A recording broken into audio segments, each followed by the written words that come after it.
മലപ്പുറത്ത് നിപ ബാധിച്ച് മരിച്ച 14 വയസ്സുകാരന്റെ രക്തസാമ്പിൾ അനധികൃതമായി തിരുവനന്തപുരത്തേക്ക് കടത്തിയെന്ന ആരോപണവുമായി MSF സംസ്ഥാന പ്രസിഡന്റ് PK നവാസ്.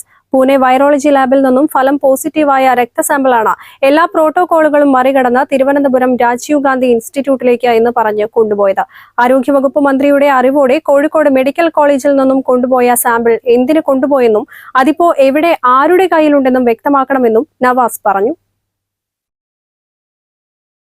ഇന്നലെ ജൂലൈ 20-ാം തീയതി നിപ സ്ഥിരീകരിച്ച ശേഷം ഈ വിദ്യാർത്ഥിയുടെ രക്തസാമ്പിൾ കോഴിക്കോട് മെഡിക്കൽ കോളേജിൽ നിന്ന് ബഹുമാനപ്പെട്ട ആരോഗ്യവകുപ്പ് മന്ത്രി വീണ ജോർജിന്റെ നിർദ്ദേശപ്രകാരം തിരുവനന്തപുരത്തേക്ക് ഇത് കൊണ്ടുപോയിട്ടുണ്ട് എന്ന് വളരെ കൃത്യമായ വിവരം നമുക്ക് ലഭ്യമായി. തിരുവനന്തപുരത്തേക്ക് ഇത് കൊണ്ടുപോകുമ്പോൾ ഇത് എന്തിനാണ് കൊണ്ടുപോയത് എന്ന് ബഹുമാനപ്പെട്ട മന്ത്രി കേരളീയ സമൂഹത്തോട് വ്യക്തമാക്കേണ്ടതുണ്ടോ?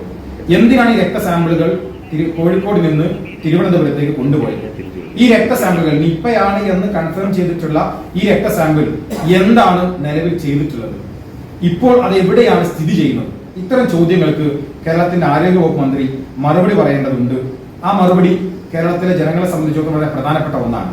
കാരണം എന്താണെന്ന് വെച്ചാൽ, ഞാൻ നേരത്തെ പറഞ്ഞു, കേരളത്തിൽ ഇത് ഡയഗ്നോസ് ചെയ്യാൻ പോലും സംവിധാനമില്ലാത്തൊരു സ്ഥലത്ത് ഇത് നിപ്പയാണ് എന്ന് സ്ഥിരീകരിക്കപ്പെട്ട ശേഷം ഈ രക്തസാമ്പിളുകൾ കോഴിക്കോട് നിന്ന് തിരുവനന്തപുരത്തേക്ക് മന്ത്രിയുടെ നിർദ്ദേശപ്രകാരം കൊണ്ടുപോകുമ്പോൾ അതിന് ട്രാൻസ്പോർട്ടിന് പ്രോട്ടോകോൾ ഉണ്ട്. ആ പ്രോട്ടോകോൾ പാലിക്കപ്പെട്ടിട്ടില്ല. മാത്രമല്ല, ടെസ്റ്റിംഗ് നടത്താനാണെങ്കിൽ അതിനും പ്രോട്ടോകോൾ ഉണ്ട്. ആ പ്രോട്ടോകോൾ പാലിക്കപ്പെടാൻ കേരളത്തിൽ അതിന് സംവിധാനമായിട്ടുള്ള BSL-3 ലാബുകളില്ല. മാത്രമല്ല, ഇങ്ങനെ കൊണ്ടുപോകണമെങ്കിൽ അത് NIVയുടെ പെർമിഷൻ ഉണ്ടാകണം. ആ പെർമിഷനും ഇതിനുണ്ടായിട്ടില്ല. എല്ലാത്തിനും അപ്പുറം ഈ കുടുംബത്തിന്റെ ഈ ടെസ്റ്റിങ്ങിന് ഏതെങ്കിലും ആവശ്യത്തിന് കൊണ്ടുപോകുന്നുവെങ്കിൽ കുടുംബത്തിന്റെ അനുമതി പത്രവും വേണം. അതും ഇവർ മേടിച്ചിട്ടില്ല എന്നാണ് ഞാൻ മനസ്സിലാക്കുന്നത്. എന്ന് വെച്ചാൽ ഏറ്റവും അപകടകരമായ ഒരു പ്രവർത്തനം കേരളത്തിന്റെ ആരോഗ്യവകുപ്പ് മന്ത്രിയുടെ നിർദ്ദേശപ്രകാരം കേരളത്തിൽ നടന്നിരിക്കുന്നു. ഇത് സംബന്ധിച്ച് കേന്ദ്ര ആരോഗ്യ മന്ത്രാലയത്തിന് പരാതി നൽകിയതായും നവാസ് വ്യക്തമാക്കി. Indian council of medical research protocol പ്രകാരം നിപ പോലുള്ള മാരക രോഗങ്ങളുടെ അന്തിമ സ്ഥിരീകരണം പൂനെയിലെ വൈറോളജി ലാബിൽ നിന്നും ലഭിക്കണം. ഇതിനുശേഷം മാത്രമേ ഔദ്യോഗികമായി രോഗം സ്ഥിരീകരിക്കാൻ പാടുള്ളൂ. കോഴിക്കോട് റീജിയണൽ IDVRL ലാബിലും ആലപ്പുഴ INV കേരളയിലും നിപ വൈറസ് സ്ഥിരീകരിക്കാൻ പ്രാഥമികമായി സാധിക്കുമെങ്കിലും ഇവിടെയൊന്നും ബയോസേഫ്റ്റി ലെവൽ 3 ലാബുകൾ ഇല്ലാത്തതാണ് അന്തിമ സ്ഥിരീകരണത്തിന് തിരിച്ചടിയാവുന്നത്.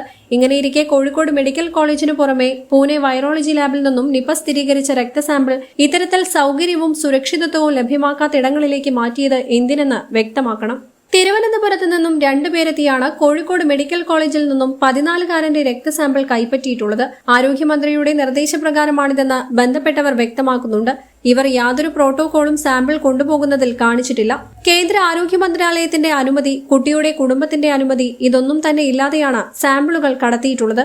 കേരളത്തിൽ ആദ്യ നിപ റിപ്പോർട്ട് ചെയ്ത സമയത്ത് മണിപ്പാൽ ഇൻസ്റ്റിറ്റ്യൂട്ടിൽ പരിശോധനയ്ക്ക് നേതൃത്വം നൽകിയ ഒരു പ്രമുഖ ഡോക്ടർ ഇതിന്റെ സാമ്പിൾ സ്വകാര്യ മരുന്ന് കമ്പനികൾക്ക് നൽകിയതിന്റെ പേരിൽ നടപടി നേരിട്ടിരുന്നു.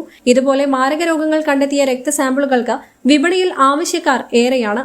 വിദേശ മരുന്ന് കമ്പനികൾ ഉൾപ്പെടെ ഇതിന് ക്യൂ നിൽക്കുന്ന സാഹചര്യം രാജ്യത്തുണ്ട്. ഇത്തരത്തിൽ സ്വകാര്യ മരുന്ന് കമ്പനികൾക്ക് വേണ്ടിയാണോ മരുന്ന് തിരുവനന്തപുരം രാജീവ് ഗാന്ധി ഇൻസ്റ്റിറ്റ്യൂട്ടിലേക്ക് മാറ്റിയതെന്ന് വ്യക്തമാക്കണമെന്നും നവാസ് മലപ്പുറത്ത് ആവശ്യപ്പെട്ടു. News bureau, Malappuram.